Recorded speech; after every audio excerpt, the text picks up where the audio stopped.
I'm Michael Johnson. I run the Copperworks in Newlyn, amongst this beautiful harbour and the seagulls, as you can hear. And now you can hear probably Adam hammering away in the background.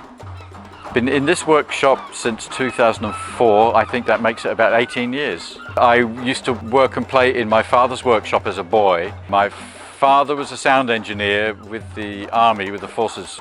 We moved around a lot, all through North Africa, Persian Gulf, Singapore.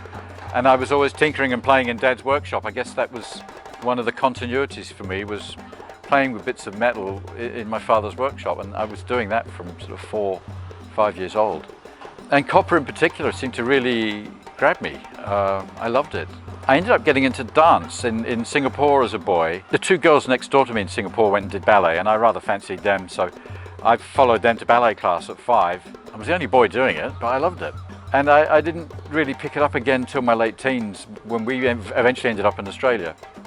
And then I did a BA in performing arts, primarily in acting, but I just loved the dance. So I did all the dance units as well from the dance course. And I ended up starting a dance company with my tutors at 19, 20. And I kind of fell back into dance, and my whole career just moved completely into dance. I ran dance companies, I choreographed, and I had a great time. But bashing metal was always there as something I did because I loved it.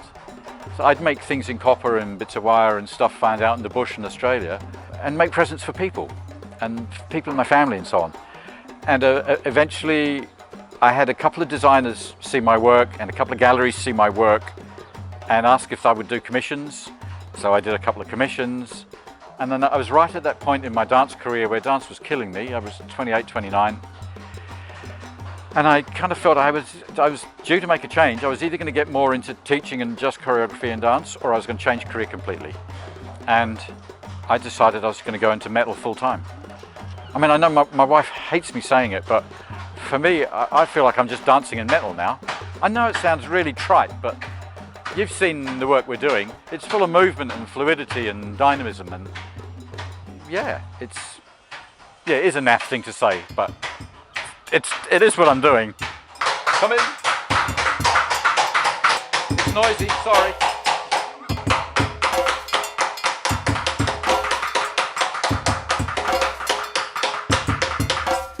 Harry hammering, Adam hammering. Me talking, they're working. So this fountain is going up to London, clients in London, and they have a very formal garden, Gertrude Jekyll garden in an arts and crafts house.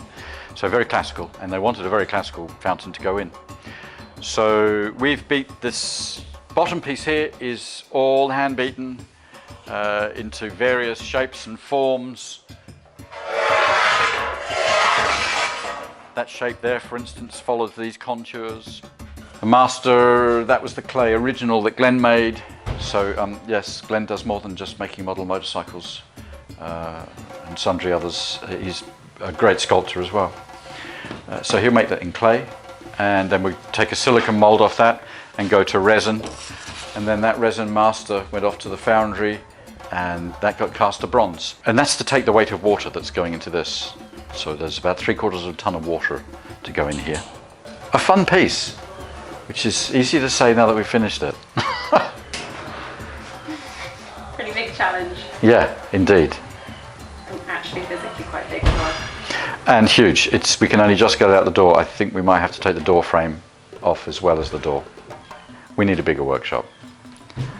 I'm very lucky. I do what I love doing. You know, bashing copper I could do, and I do all day long. I love it. So in so many ways, it kind of doesn't matter what project I'm on. I love the challenge of what it is, whether it's light fittings, sculpture, fountains. I love it all, frankly.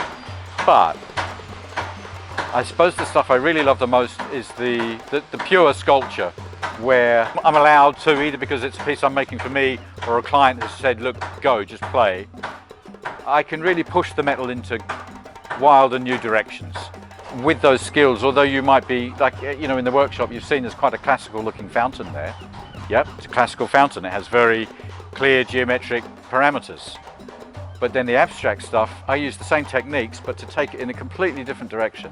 So the metal is non-literal, it's non-figurative, It's pure play. This lump is a kind of a style of hammerwork and sculpture that we've been working in for a few years now. And in so many ways, it's the accumulation of the skills that we've developed in this workshop. If I had to choose, and you did ask, this is the stuff I love the most. And something I guess I try to do with it is to make it look unmade, if you know what I mean. Like it's not obvious that someone's made it. It looks more like something you dug up out of the ground. And in that sense, I hope people aren't going to get confused with what's it supposed to be. What does that line mean? What does that shape mean? Is it figurative? Is it representational? No, it's just a lump of metal full of curves and bends. Harry hammering. I suppose I've got a hammer I use the most. It's a little hammer I got in America and adapted. I'm a bit rubbish like that. I fall in love with new hammers as well. You know, because I'm often having to make my hammers because the shapes you've got to make and the hammer just doesn't exist. So you make a new hammer and then you kind of fall in love with a new hammer if you get it right. And I don't always get it right. But yeah, so making a new hammer is great and you fall in love with that one for a little while. And then sometimes I'll find, you've seen on the rack in there that I've got a collection of old early medieval hammers. And there's hammers there 300 to 500 years old. So when you find and it's once in a blue moon, once a year, if you're lucky, you find a nice old 300-400 year old hammer, then you fall in love with that one for a while as well. So this lot here, I'll chuck them back on the rack. These hammers are likely to be anywhere from sort of 300 to 500 years old. They'd have been used for, not exclusively armor making, I doubt, anything to do with heavy metal moving 400 or 500 years ago. That's what these would have been used for. If you look at the hammer, you can see it has a very gentle curve to it, an arc to it. That follows the arc of your arm as you're swinging the hammer. And as you move through, that arc follows the similar direction of your arm.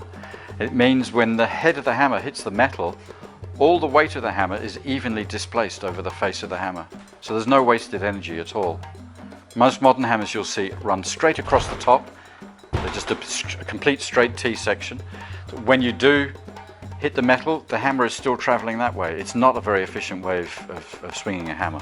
It means you end up having to push the hammer into the metal rather than, as we do, swing the hammer and follow that natural arc of shoulder and elbow and wrist. There ends the hammer lesson.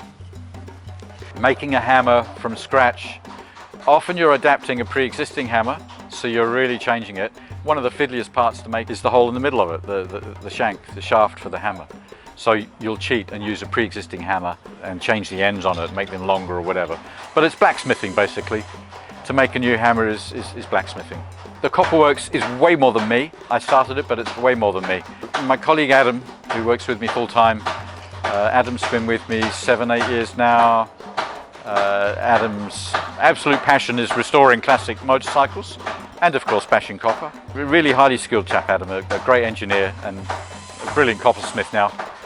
Harry was with us, but Harry's now abandoning us and going into full-time gardening. We still love him, but not as much, of course. Harry used to make all our little copper boats, lamp fittings and so on. We might get him back one day. Cousin Glenn's a great sculptor.